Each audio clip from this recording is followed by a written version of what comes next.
Hey folks, Saunders and Doug Biega here at Petersen Events Center.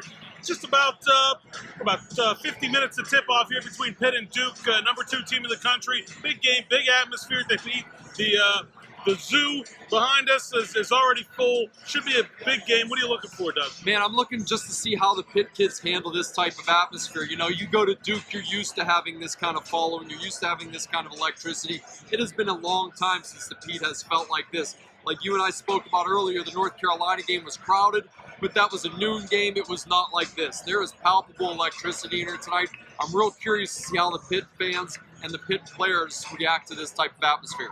Yeah, I mean, the Duke kids are freshmen, too. They've got the 3 big freshmen, Cam Reddish, R.J. Barrett, and Zion Williamson, and they're 3 of the best freshmen in the country, though. What can Pitt do against those, that big group?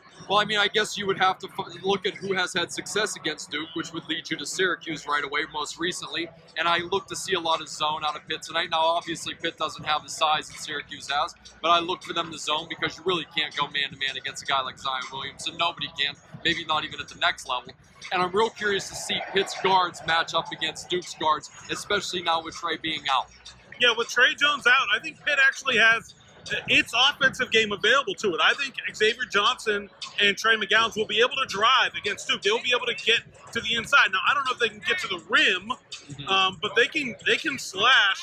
And I think Pitt's offense will be able to work better against Duke than it did against the Syracuse zone. But then Kay's been known to go zone from time to time, too, and I'm sure he watched that game and saw what Syracuse did to Pitt. Correct, and I'm real curious to see how that unfolds. Obviously, there's going to be punches and counter punches, so we're going to see if Pitt guards attack with that fearlessness that we saw them against Florida State.